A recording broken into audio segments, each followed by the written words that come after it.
Just 4 days ago, this secluded town in the middle of nowhere looked like this.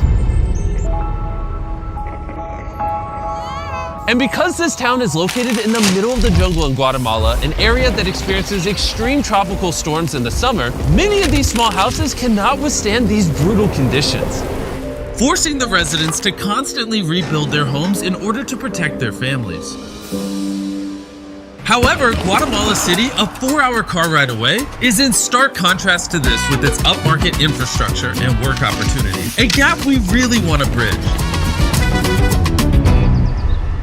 Once we found out about this community in Guatemala, we contacted Techo, an organization we worked with 2 years ago by rebuilding 10 houses in an impoverished community in Costa Rica, to see how we could help save this remote town from being destroyed. And 1 week later, Darren arrived just outside Guatemala City. And despite its beautiful landscapes and rich culture, he soon experienced firsthand just how difficult it was to reach the small village of Chisiguan, as he had to charter a small plane to a nearby town and then still walk for miles through the thick jungle terrain. A daily practice for the locals just to generate minimal income.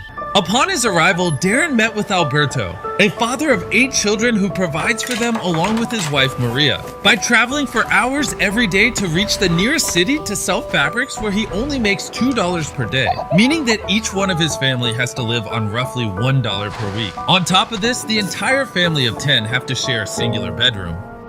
The existing houses that these people are living in are very rudimentary. The floors are made out of dirt, there's no electricity. They have to build fires inside of the houses to cook and keep warm. And on top of that, there's no way for Alberto and the rest of the community to collect fresh drinking water.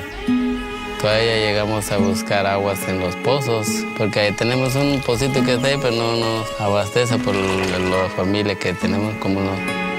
It is absolutely heartbreaking to witness just how difficult it is for these people to support their families. We want to come and help this community. We want to make a big difference for them. We want to give them a more comfortable and safe environment to raise their families. And so we have got a big plan for all of the work that we are going to do over the next few days with our partner Techo. So in just 4 days, we will be constructing 15 new homes that will have solar panels to provide basic electricity, a sanitation system, concrete flooring, a wood-burning stove, and a rain harvesting system with storage and filtration. In Techo, there are almost 1.5 million volunteers who have passed through the organization. These kinds of activities can change their lives by allowing them to connect with their traditional roots and support these small communities. They help by bridging the gap between those less fortunate than themselves. Early the next morning, with only 4 days to pull off the enormous feat, over 50 volunteers from Techo had arrived in the village to start the construction. And with the lack of roads in this village, Darren and the volunteers had to carry all of the building equipment to the top of the hill, where the new homes are being built, so the next 48 hours are going to be extremely tough.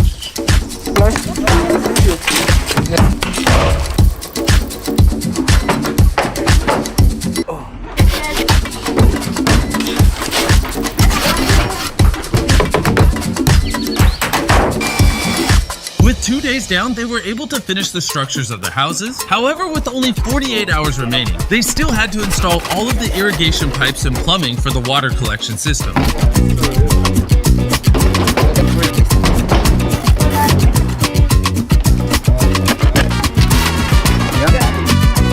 They'll be able to accumulate a lot of water over here so that they've got adequate water available when it doesn't rain. This is a huge upgrade for them. I've never doubted Darren's abilities before, but this one was touch and go. I can't believe it. But they finished just in time before the sun rose to surprise Alberto and all the other families with their new homes, and the children couldn't contain their excitement. Let's cut the ribbon.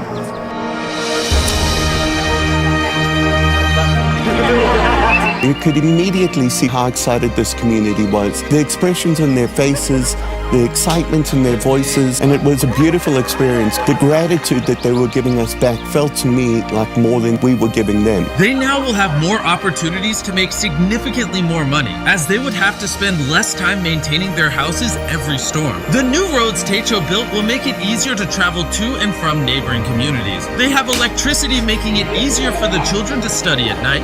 The new stoves make it easier to cook healthy food, and this will allow the community to expand and one day become a fully functional town with similar opportunities to those that live closer to the city. So Alberto and his family will never have to hike those treacherous paths again. Estamos felices con todo. Mi esposa, mis patojos grandes ya están felices. Me sentí muy contento.